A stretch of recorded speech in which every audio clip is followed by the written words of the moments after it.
Magandang araw sa lahat, welcome po ulit dito sa atin channel ang Biyahe y Komida. Maraming salamat sa lahat ng nag-subscribe, indeed.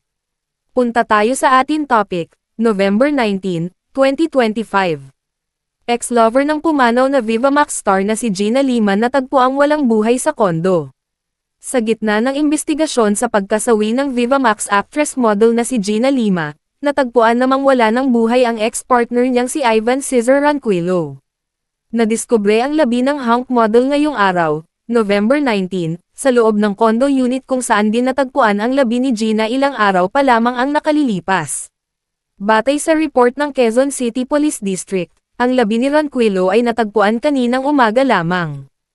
Ayon kay Col. Jose Luis Aguirre, Station Commander ng La Loma Police Station, isinugod agad si Ranquillo sa Quezon City General Hospital, ngunit nabigo na ang doktor na i-revive siya.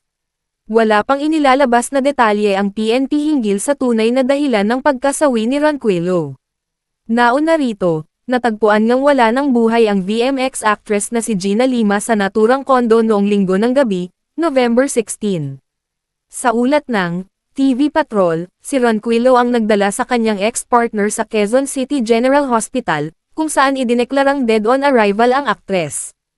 Ayon sa mga operatiba ng Scene of the Crime Operation, SOCO, wala silang natagpuan sa condo unit ni Ranquillo na magpapatunay na may foul play sa pagkasawi ni Lima.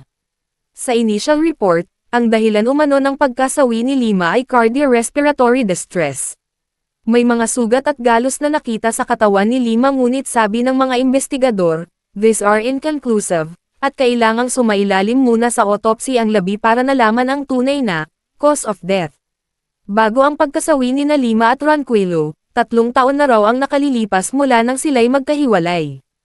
Kasalukuyan pa ring nagsasagawa ng investigasyon ang pulisya. Patuloy na bisitahin ang website ng bandera, i-click ang mga link sa description box. At yan ang ating latest showbiz chika update for today. Huwag kalimutan mag-subscribe, click the notification bell for more showbiz chika updates, like and share the video at suportahan po ang ating Facebook page. Maraming salamat sa lahat ng nag-subscribe indeed. Magandang buhay sa lahat, adios.